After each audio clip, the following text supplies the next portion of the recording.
Hey guys, MikeLidia9 here, and welcome to this new video. As you all know, Ready Player One came out on Friday, and so I guess, go ahead and guess what we're going to do today. That's right, talk about a random TV show. Who would have guessed? As you all know, I'm a huge fan of Stephen King and his work. Recently I've been reading the Bill Hodges trilogy, which starts with his award-winning novel, Mr. Mercedes. As I've been working through End of Watch, the last book in the series, I've been thinking back to the start of it all, specifically thinking back to the TV adaptation made by Jack Bender. Jack is a great director who's worked on many projects in the past, such as Child's Play 3, Lost, Game of Thrones, and also from Stephen King, he directed 9 episodes of Under the Dome. He's continued to show his talent with the first season of Mr. Mercedes, released last year, starring Brendan Gleeson and Harry Treadaway. This show has become one of my all-time favorites, and I recently rewatched it in an attempt to find out why I enjoyed it so much. Before we start, I should probably give you a quick spoiler warning. So if you're interested in an amazing thriller TV show, definitely check it out. It's definitely worth the 10 hours it takes to watch. Trust me, you will not regret it. And now, with that out of the way, let's begin. Mr. Mercedes is a story about a retired detective named Bill Hodges who's on a case nicknamed the Mercedes Massacre, in which a man stole a Mercedes and drove it into a crowd at a job fair. 16 people were killed, many more injured, and the driver vanished, leaving only the car behind. 2 years later, no one has heard anything about the Mercedes killer, and Bill is suffering from depression, missing his old job. He receives an email from, quote, Mr. M, taunting the detective for the case he could not solve. This puts Bill back on the case, and we see his journey to stop Mr. Mercedes. This story is a lot different from most crime shows in that we actually know from the start who the killer is.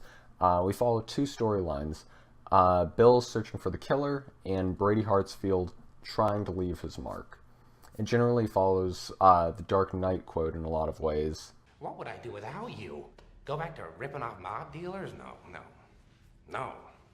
you complete me. Without Brady, Bill is left depressed and missing his old life. Without Bill, Brady remains at home with his alcoholic mother, forgotten after his first attempt at leaving his mark. It continues to show this with their many encounters throughout the series, driving by each other, or with Bill actually going up to the ice cream truck with Bill in it. It kind of continues to blur the lines between the 2 characters, and in doing so, the 2 sides.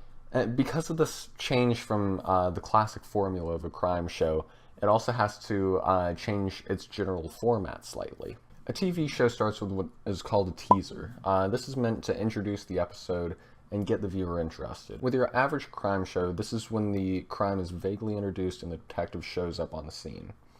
From there, it proceeds into the title sequence, and then we see the detective working to find the killer. Mr. Mercedes takes a variation of this technique, where we see the planning of the crime as well. It's modeled off of King's plan for the trilogy, which he explained in an interview. I've read suspense and mystery fiction my whole life, and I don't think that I could ever write an Agatha Christie type mystery where all the pieces are in place and you discover in the final chapter who done it. Yeah. But I like the Hitchcock idea. Hitchcock once said the difference between horror and suspense is horror is when a bomb goes off. Suspense is when you see the bomb under the table and the people are having a normal conversation and they don't know it's there and the time is ticking down. In the novel, we see the Mercedes Massacre and proceed to see how Brady slowly reveals himself, placing the bomb under the table. The show proceeds to model every episode off of this idea. The best example would be in episode 107, where we see Brady literally put together a plan with a bomb. The episode continues to build up into the end when the bomb goes off, killing Jamie. This obviously isn't the only example. We can also see a varied version of this in the pilot.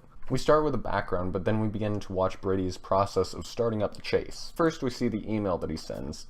Then it continues on to Bill finding the tennis ball, and Brady's look showing that he knows the detective has taken the bait. And this even continues on to the final episode, where Bill is still convinced that Brady is out there, while no one else is.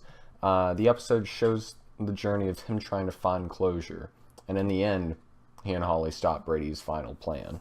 While Mr. Mercedes has a very slow build-up, it remains extremely interesting because of this format. And of course, it helps that there's amazing acting from Gleason and Treadaway as well. You all walking around in your lead boots you like to call a conscience. Well, I was born wearing none, so I could soar high above you all and watch you stuff your faces and flick your emotes and pray to a God you only half believe in. And that's where I'm going to leave off this week's episode. As I said, this is one of my favorite TV shows of all time, if not my favorite. If you haven't yet, make sure to check it out. Sorry for missing last week's video. I had a plan in mind for it, but then I ended up just not having time. I promise I'll be back on track from now on, and yeah. I hope you all enjoyed. If you did, leave a like. Make sure to comment with what you want to see next, and I'll see you all next time. Goodbye.